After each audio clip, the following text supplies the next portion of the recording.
Kali ini gue bakal bagi tips buat lo cara upgrade diri supaya lo jadi lebih keren lagi, bro. Konten ini bakal sangat ngebantu banget buat perkembangan diri lo. Jadi stay tune biar lo gak ketinggalan step-step pentingnya. Nah, jadi ada 4 domain utama dalam hidup ini, bro. Yang pertama pola pikir, badan, spiritual, dan bisnis. Kita bakal bahas satu persatu, jadi tolong perhatikan sampai akhir, bro.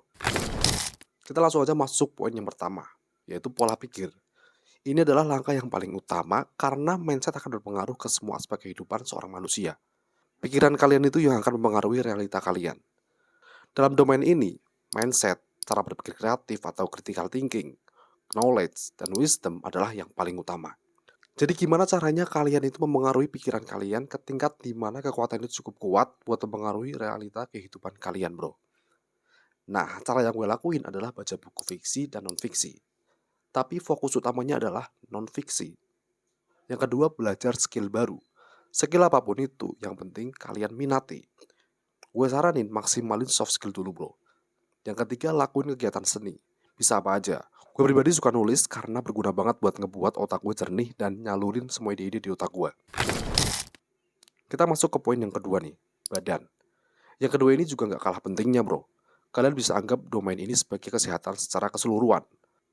Udah jelas banget gimana caranya ningkatin kesehatan. Dengan atur pola makan dan trik nutrisi kalian secara keseluruhan. Jangan lupa juga olahraga rutin seenggaknya 3 kali seminggu. Kalau gue workout angkat beban 3 kali seminggu dan kadang-kadang jogging atau berenang di weekend. Ketika badan lo fit nih, lo akan punya mood bagus dan energi yang lebih banyak buat ngelakuin kegiatan lainnya. Percaya bro, banyak orang yang gak peduli sama badan dan kesehatan mereka. Karena acuhnya mereka ini dengan kesehatan, jadi datang stres, anxiety, insecure, overthinking, emosi gak stabil, dan masalah mental health lainnya. Kebanyakan masalah itu diderita oleh mereka yang gak mau menjaga badannya. Nah, untuk poin yang ketiga ini adalah spiritual. Spiritual itu erat kaitannya sama agama, bro. Jadi jelas bagi yang beragama apapun, cukup buat fokus dan maksimalin ajaran baik dalam agama itu. Relationship juga masuk ke domain spiritual ini. Cari dan bangun hubungan pertemanan yang berkualitas dan bisa ningkatin hidup kalian. Buang jauh-jauh teman yang toksik dan negatif, bro. Dan jangan lupa, pelajarin gimana caranya ningkatin social skill kalian. Ini penting banget, bro. Ini bukan tentang introvert atau extrovert, tapi kebutuhan primer seorang manusia sebagai makhluk sosial. Nah, yang terakhir nih, bisnis. Bisnis di sini adalah hal di luar pekerjaan utama kalian. Karena gue percaya setiap orang harus punya setidaknya bisnis sebagai aset di hari tua nanti. Untuk pekerjaan utama, kalian cukup fokus dan berikan kemampuan terbaik kalian. Waktu kalian selesai kerja, sebaiknya digunakan untuk membangun bisnis, bro. Bukan untuk santai menikmati instant gratification.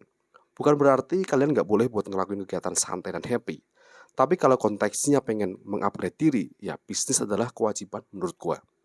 Peluang bisnis terbesar saat ini adalah digital bisnis, bro. Simpelnya seorang konten kreator bisa menghasilkan ratusan bahkan ribuan dolar setiap bulannya. Kesempatan besar kayak gini gak boleh disia-siain kalau lo mau mengupgrade diri. Nah, jadi action step-nya gini, bro. Buat goal singkat kalian dalam 90 hari ke depan, kemudian buat masing-masing satu goal di setiap domain. Kemudian buat tugas simpel yang bisa dilakukan setiap hari selama 90 hari buat mencapai goal tersebut.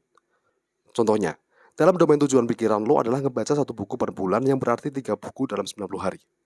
Jadi tugas harian lo adalah ngebaca buku setidaknya 20-30 menit. Kenapa harus 90 hari? Karena 90 hari atau 12 minggu ini adalah waktu yang paling realistis buat mencapai goal.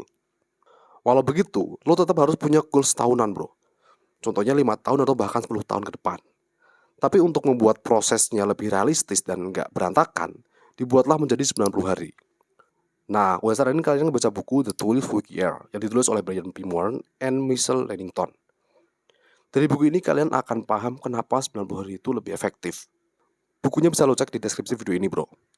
Sekian dari gue dan semoga bermanfaat, bro.